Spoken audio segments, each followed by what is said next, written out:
Bismillah, walhamdulillah, wassalatu wassalam ala rasulillah. Continuing volume 2 of Riyad, as-Saliheen, book number 17, the book of prohibited action.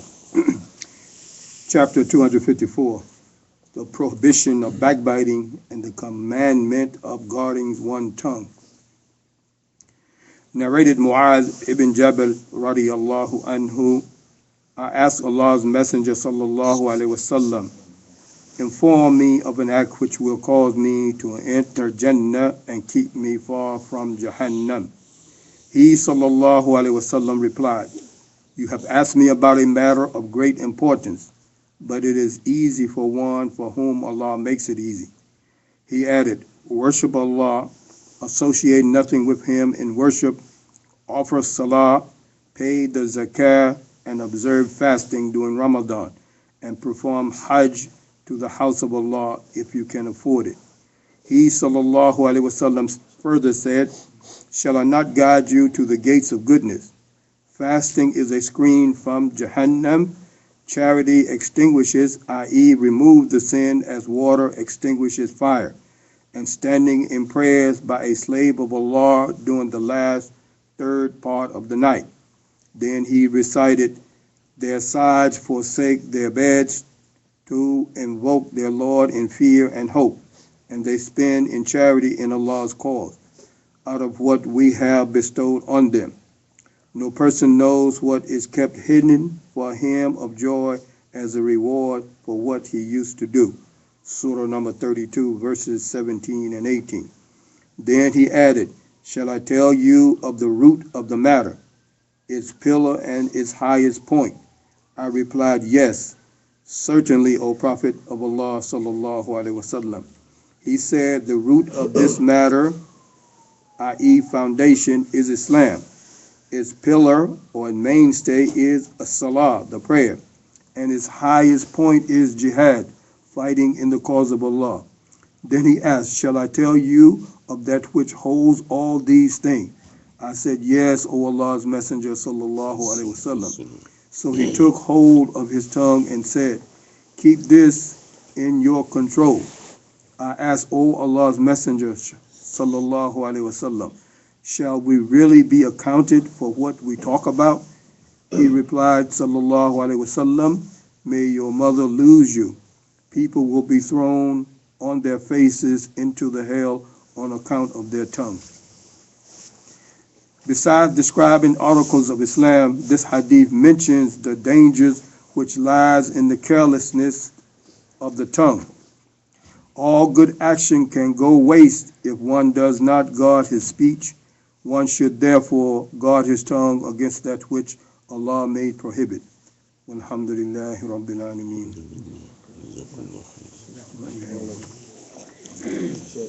Can I ask you a question? For example, just say, I mean, answer, you don't mind, an example. Me and him did business, and he beat me out of money, whatever, and I know he's going to go in the business with another brother. Should I let the brother know, mind my business, or what should I do? If you are truthful about what he's saying, you understand, because you have to love for your Muslim brother what you love for yourself. So if you know the nature of this person, he betrays the people, cheat people, he doesn't give them the proper fair measurements, whatever it is. So you should advise him against the person not to deal business with him. But do not, you understand, talk about things which is not true. Okay? So whatever is necessary to warn the person about that person is permissible. Okay? Because like all of us,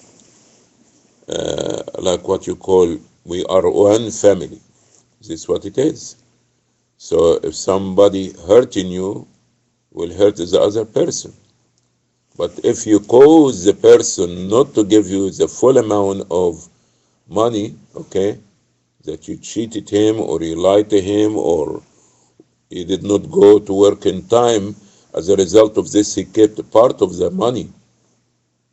So as long as what he's saying is fair saying, okay, not you making your own story and you did not see what's your fault that caused for him not to pay you the rest of the money, Now you can talk about it, okay? Allah knows best. Sounds like, should you Have go a- to the person that cheated you and tell them that, I'm going to expose you if you don't do the right thing? Should you do that or not? It's fine, Alhamdulillah. can. Alhamdulillah. okay? Maybe understand this will be a motivation or a way to make him pay you money. So if he did it, so this Yeah. is sufficient now. There's no need, okay? Mhm. Same thing about marriage also. If you know that this person is not a right person, or he go from town to town, marries his sister, leave her and go to other town and things like this, or he doesn't give the women their dowry, or treats them, you understand, badly. All these things, you understand. So this is not backbiting in this case.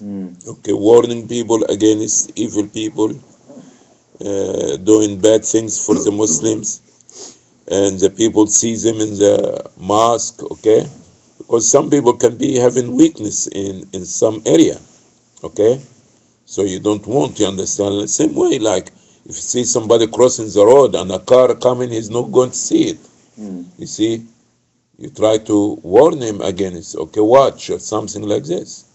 So the same thing that we have to be carefully understand, that we see people stabbing each other in the back and doing bad things to them, and keep moving from mosque to mosque and stealing the charity box, and after this go to another mosque and pray there for a week until people feel secure towards him, and the next thing you understand, break the lock and take the safe.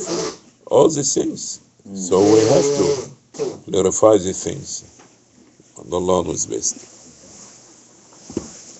Wa alaikum salam.